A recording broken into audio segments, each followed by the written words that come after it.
నమస్తే, welcome to సత్యాగ్రహి. నేను శివాని. ప్రపంచంలోనే 8వ వింత ఏంటో తెలుసా? ఒక పార్టీ నుంచి మరో పార్టీకి ఎంపీలు ఫిరాయించకూడదు, ప్రజాస్వామ్యాన్ని పరిరక్షించాలి అని ఢిల్లీ లోక్సభలో కాంగ్రెస్ పార్టీ పెద్ద తీర్మానమే ప్రవేశపెట్టిందట. అబ్బో, వినడానికి ఎంత బాగుందో కదా. బీజేపీ మా వాళ్లను ఆఫ్ తృణమూల్ శివసేన నేతలను లాక్కొంటోంది అని ఢిల్లీలో రాహుల్ గాంధీ పార్టీ మైకులు పగిలేలా మాట్లాడుతోంది. సరే, ఢిల్లీలో అంత నీతులు చెప్తున్న కాంగ్రెస్ పార్టీ మన తెలంగాణలో ఏం చేస్తోందో తెలుసా? పార్టీ ఫిరాయింపులు పాపమని చెప్తూనే బీఆర్ఎస్ గుర్తు మీద గెలిచిన ఏకంగా 10 మంది ఎమ్మెల్యేలను సంతలో పశువుల్లా తమ వైపునకు లాక్కుంది. అంతటితో ఆగారా? బీఆర్ఎస్ ఎమ్మెల్యేగా గెలిచిన దానం నాగేందర్కు ఏకంగా కాంగ్రెస్ బీఫామ్ ఇచ్చి లోక్సభ ఎంపీగా బరిలోకి దింపింది. ఇది చాలదన్నట్టు సుప్రీంకోర్టులో కేసు నడుస్తుంటే ఎమ్మెల్యేలు మారినట్టు మా దగ్గర ఎలాంటి సాక్ష్యాలు లేవండి అని స్పీకర్తో చెప్పించడం. ఆహా, ఏమి విడ్డూరం, ఏమి రాజకీయం! ఢిల్లీలో ఒక నీతి, తెలంగాణలో ఇంకో నీత. ఈ కాంగ్రెస్ డబుల్ గేమ్ కథ ఏంటో ఈ స్టోరీలో తేల్చేద్దాం. అసలు మ్యాటర్లోకి వెళ్తే లోక్సభలో కాంగ్రెస్ పార్టీ ఒక సంచలన తీర్మానాన్ని ప్రవేశపెట్టింది. విషయం ఏంటంటే, ఒక పార్టీ గుర్తుపై గెలిచి మరో పార్టీకి మారడం రాజ్యాంగ విరుద్ధం. బీజేపీ ప్రజాస్వామ్యాన్ని కూని చేస్తోంది.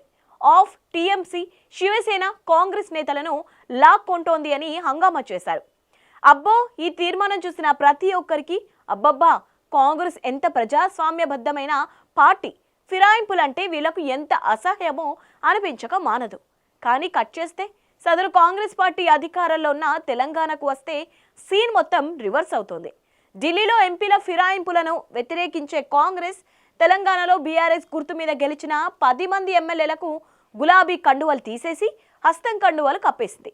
జనం ఏమనుకున్నా పర్లేదు, రాజ్యాంగం ఏమైపోయినా పర్లేదు, మాకు పవర్ కావాలి, సంఖ్య కావాలి. ఢిల్లీలో ప్రతిపక్షంలో ఉంటే ఒక న్యాయం, తెలంగాణలో అధికారంలో ఉన్నప్పుడు ఇంకో న్యాయం. భలే ఉంది కదా కాంగ్రెస్ సిద్ధాంతం. ఇక ఈ ఫిరాయింపుల వ్యవహారంపై బీఆర్ఎస్ పార్టీ ఊరుకోకుండా సుప్రీంకోర్టు తలుపు తట్టింది. అయ్యా, మా గుర్తుపై గెలిచిన ఎమ్మెల్యేలను కాంగ్రెస్ ప్రభుత్వం రాజ్యాంగ విరుద్ధంగా తమ పార్టీలో చేర్చుకుంది. ఇదిగోండి ఆధారాలు, విజువల్స్, పేపర్ క్లిప్పింగ్స్ అని ఉన్నత న్యాయస్థానం ముందు ఉంచింది. దానికి మన గౌరవనీయ స్పీకర్ గారు సుప్రీంకోర్టుకు ఏం సమాధానం ఇచ్చారో తెలుసా?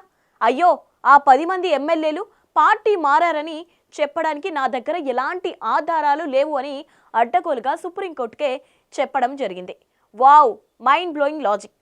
బీఆర్ఎస్ గుర్తు మీద ఎమ్మెల్యేగా గెలిచిన దానం నాగేందర్ సికింద్రాబాద్ నుంచి కాంగ్రెస్ ఎంపీ అభ్యర్థిగా పోటీ చేసి హస్తం గుర్తుపై ఓట్లు అడిగి కాంగ్రెస్ జెండాలు పట్టుకొని ప్రచారం చేసింది యావత్ తెలంగాణ ప్రజల కళ్లకు స్పష్టంగా కనిపిస్తోంది. కానీ మన స్పీకర్కి మాత్రం ఏ ఆధారాలు లేవట. అంటే కళ్ళెదురుగా కాంగ్రెస్ కండువా కప్పుకొని కాంగ్రెస్ బీఫామ్పై పోటీ చేసిన ఆధారాలు లేవు అని పచ్చి అబద్ధాలు ఆటం చూసి తెలంగాణ సమాజం తలదించుకోవాల్సి వస్తోంది. ఒక్కసారి భూతకాలంలోకి వెళ్దాం. కాంగ్రెస్ పార్టీ ప్రతిపక్షంలో ఉన్నప్పుడు రేవంత్ రెడ్డి, ఇతర నేతలు ఏం మాట్లాడారో గుర్తుందా? ఎమ్మెల్యేలను కొనుగోలు చేయడం ప్రజాస్వామ్యానికి చేటు, వేరే పార్టీ నుంచి వచ్చిన వాళ్లను రాజీనామా చేయించి తీసుకోకపోతే వాళ్లను రాళ్లతో కొట్టాలి, సంతలో పశువుల్లా కొట్టుకుంటున్నారు అని రోజు మైకుల ముందు స్పీచ్లు దంచేవారు. మరి ఇప్పుడు అధికారంలోకి రాగానే ఏమైంది సార్ ఆ నీతులు? అప్పుడు బీఆర్ఎస్ చేస్తే రాజ్యాంగ నేరం, ఇప్పుడు కాంగ్రెస్ చేస్తే ప్రజాస్వామ్య పరిరక్షణ. బీఆర్ఎస్ గుర్తుపై గెలిచిన ఎమ్మెల్యేలను చేర్చుకొని వాళ్లతోనే కాంగ్రెస్ ఎంపీ టికెట్లు ఇప్పించడం ఏ రకమైన రాజ్యాంగ భద్రత? నాటి మాటలకు నేటి చేతలకు ఏమైనా పొంతన ఉందా? కాంగ్రెస్ పార్టీకి సిద్ధాంతాలు అనేవి కేవలం ప్రతిపక్షంలో ఉన్నప్పుడు ప్రసంగాలు దంచడానికి మాత్రమే పరిమితమా? ఈ మొత్తం పరిణామాలు చూస్తుంటే జాతీయ కాంగ్రెస్ నాయకత్వం ఎంతటి ద్వంద్వ వైఖరితో ఉందో అర్థమవుతోంది. ఢిల్లీలో రాహుల్ గాంధీ రాజ్యాంగాన్ని కాపాడండి అని చేతిలో రాజ్యాంగ పుస్తకం పట్టుకొని ఊరేగుతారు.